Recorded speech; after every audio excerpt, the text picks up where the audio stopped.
नरेंद्र मोदी ने 9 जून रविवार को लगातार तीसरी बार प्रधानमंत्री पद की शपथ ले ली है।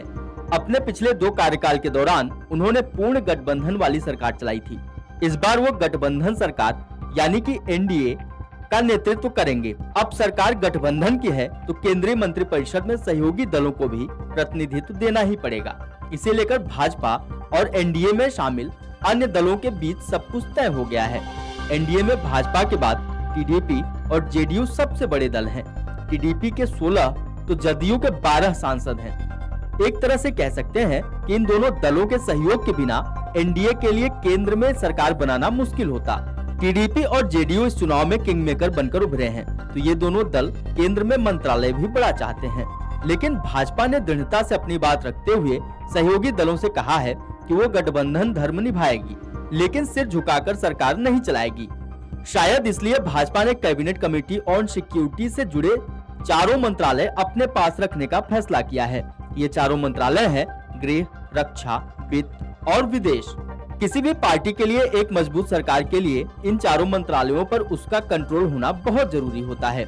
यही मंत्रालय मिलकर सीसीएस यानी कैबिनेट कमेटी ऑन सिक्योरिटी का गठन करते हैं और सभी बड़े मामलों पर निर्णय लेते हैं।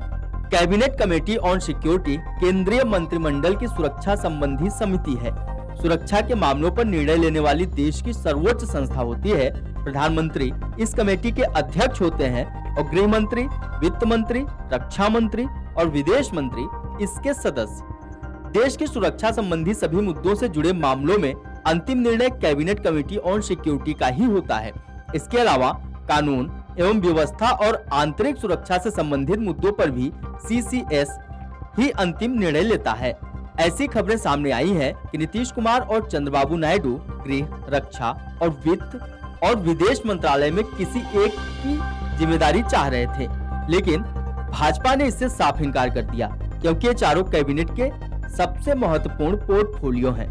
इसके साथ ही चर्चा है कि भाजपा सड़क एवं परिवहन मंत्रालय और रेल मंत्रालय, लोकसभा स्पीकर का पद भी अपने किसी अलायंस पार्टनर को देने नहीं जा रही।